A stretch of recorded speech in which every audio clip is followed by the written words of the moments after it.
మహాశివరాత్రి సందర్భంగా శ్రీకాకుళం జిల్లాలోని శైవ క్షేత్రాలు శివనామస్మరణతో మార్మోగుతున్నాయి. వేకువజాము నుంచే భక్తులు శివుని దర్శనానికి పోటెత్తారు. శ్రీకాకుళం జిల్లాలోని ప్రముఖ శైవ క్షేత్రాలు అయిన శ్రీముఖలింగం, ఎండల మల్లికార్జునుడు, ఉమారుద్ర కోటేశ్వర ఆలయాలలో ప్రత్యేక పూజలు, అభిషేకాలు నిర్వహించారు. శ్రీకాకుళం జిల్లాలో శివరాత్రి ఉత్సవాల గురించి మరింత సమాచారం మా ప్రతినిధి సత్యనారాయణ అందజేస్తారు. మహాశివరాత్రి పర్వదినం సందర్భంగా శ్రీకాకుళం జిల్లాలోని శైవ క్షేత్రాలు శివనామస్మరణతో మారుమోగుతున్నాయి.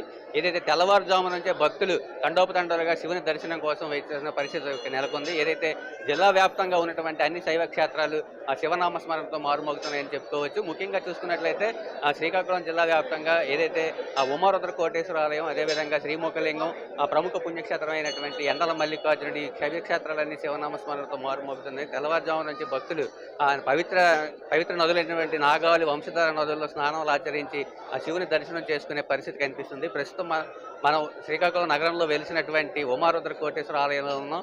ఇక్కడ ఈ ఆలయ ప్రతిష్టత ఏమిటి, ఇక్కడ ఈ రోజు ఎలాంటి పూజలు జరుగుతున్నాయో మనతో పాటు వివరించడానికి ఆలయ ప్రధాన అర్చకులు ఉన్నారు. ఆయనతో మాట్లాడే ప్రయత్నం చేద్దాం. ఇది ఉమారుద్ర కోటేశ్వర స్వామి దేవస్థానం శ్రీకాకుళం నాగావళి నది ఒడ్డున బలరామునిచే ప్రతిష్ఠింపబడినటువంటి పంచలింగ క్షేత్రాల్లో ఒకటైనటువంటి మహామహిమాన్వితమైనటువంటి క్షేత్రం. ఇది మహామహిమాన్వితం అని ఎందుకు చెప్పడం అంటే, బలరామస్వామి ఈ స్వామివారిని ప్రతిష్ఠించినప్పుడు స్వామివారిలో కోటి శివలింగాల రూపాలని దర్శించారు. అందువల్ల ఇతనికి రుద్రకోటేశ్వర స్వామి అని చెప్పి నామకరణం చేశారు.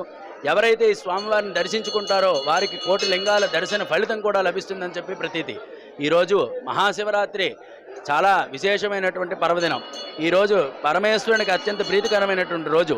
ఈరోజు ఎవరైతే వేకువజామునే లేచి స్నానాది కార్యక్రమాలు చేసుకొని వారి వారి శక్త్యానుసారంగా పళ్ళతో కానీ, పండరసాలతో కానీ, అలాగే మారేడుపత్రి, కొబ్బరి నీళ్లతోటి వాళ్ళ శక్త్యానుసారంగా ఈశ్వరుని అభిషేకించి అర్చించుకున్నంత మాత్రాన వారి జన్మ తరిస్తుందని చెప్పి మనకి చరిత్రలో ఉన్నది. అలాగే ఈరోజు వేకువజామునే స్వామివారికి 3 గంటలకి పంచామృతాభిషేక పూర్వకంగా ఏకవార రుద్రాభిషేకం జరిపించాము. 4 గంటల దగ్గర నుంచి కూడా భక్తులందరికీ కూడా దర్శనానికి కల్పించాము.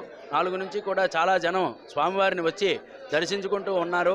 వారి వారి శక్త్యానుసారంగా వారు కోరుకునే ఏ కోరికలతో అయితే వస్తున్నారో అవన్నీ కూడా ఈ స్వామివారిని తీరుస్తున్నట్టుగా ఇప్పటి వరకు కూడా ప్రజలందరూ కూడా భక్తి శ్రద్ధలతో వచ్చి స్వామివారిని ఆరాధించుకోవడం జరుగుతున్నది.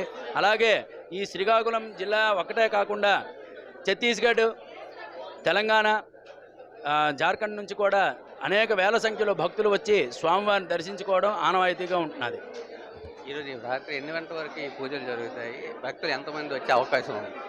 ఈరోజు స్వామివారికి ఉదయాన్నే పంచామృతాభిషేకంతో స్వామివారి యొక్క దేవాలయం తెరవడం జరుగుతుంది సుప్రభాత సేవ అనంతరం. ఆ తర్వాత 4 గంటల నుంచి భక్తులకి దర్శనం కల్పించాం. మధ్యాహ్నం మహారాజభోగం జరుగుతుంది. అలాగే సాయంకాల సమయంలో స్వామివారికి విశేష హారతి పూజ జరుగుతుంది, సాయంకాల అర్చన. అది అయిపోయిన తర్వాత రాత్రి 9 గంటల నుంచి కూడా మహాన్యాసపూర్వకంగా ఏకాదశ వారి రుద్రాభిషేకం జరుగుతుంది. తదుపరి 1,00,000 బిల్వార్చన. ఆ తరువాత స్వామివారికి నాగాభరణం లింగోద్భవ సమయంలో వేయడం జరుగుతుంది. ఆ దృశ్యాన్ని అందరూ కూడా వచ్చి తిలకించి చాలా ధన్యులవుతున్నారు. అలాగే తెల్లవారి 3 గంటల నుంచి కూడా స్వామివారినే కాకుండా ఈ దేవాలయంలో ఉండేటటువంటి ఉపాలయాల్లో ఉండేటటువంటి సమస్తమైనటువంటి దేవతామూర్తుల ఉత్సవ విగ్రహాలన్నింటినీ కూడా 7 వాహనాల్లో తిరువీధోత్సవం కూడా అంగరంగ వైభవంగా కూడా జరిపిస్తున్నాము. ఆ తిరువీధోత్సవం ఉదయం 6 గంటలతో ముగుస్తుంది, శనివారం ఉదయం. దాంతో ఈ శివరాత్రి ఉత్సవాలు కడు రమ్యంగా ముగుస్తాయి. మొత్తాన్ని చూసుకున్నట్లయితే శ్రీకాకుళం నగరంలో నాగావళి నదీ తీరంలో వెలిసినటువంటి ఉమారుద్ర కోటేశ్వర ఆలయంలో ఈరోజు వేకువజాము నుంచి ఆ స్వామివారికి ప్రత్యేకమైనటువంటి అభిషేకాలు, అదేవిధంగా పంచామృత అభిషేకాలు, అదేవిధంగా ఆ స్వామివారికి విశేష పూజలు నిర్వహిస్తున్నామని అర్చకులు చెప్తున్నారు. మరోవైపు స్వామివారిని దర్శించుకునేడానికి ఉదయం నుంచి కూడా భక్తులు వేలాదిగా తరలి వచ్చి స్వామిని దర్శనం చేసుకుని ఆ మొక్కులు చెల్లించుకునే పరిస్థితి అయితే కనిపిస్తుంది. కెమెరామెన్ ప్రసన్న కుమార్తో సత్యనారాయణ.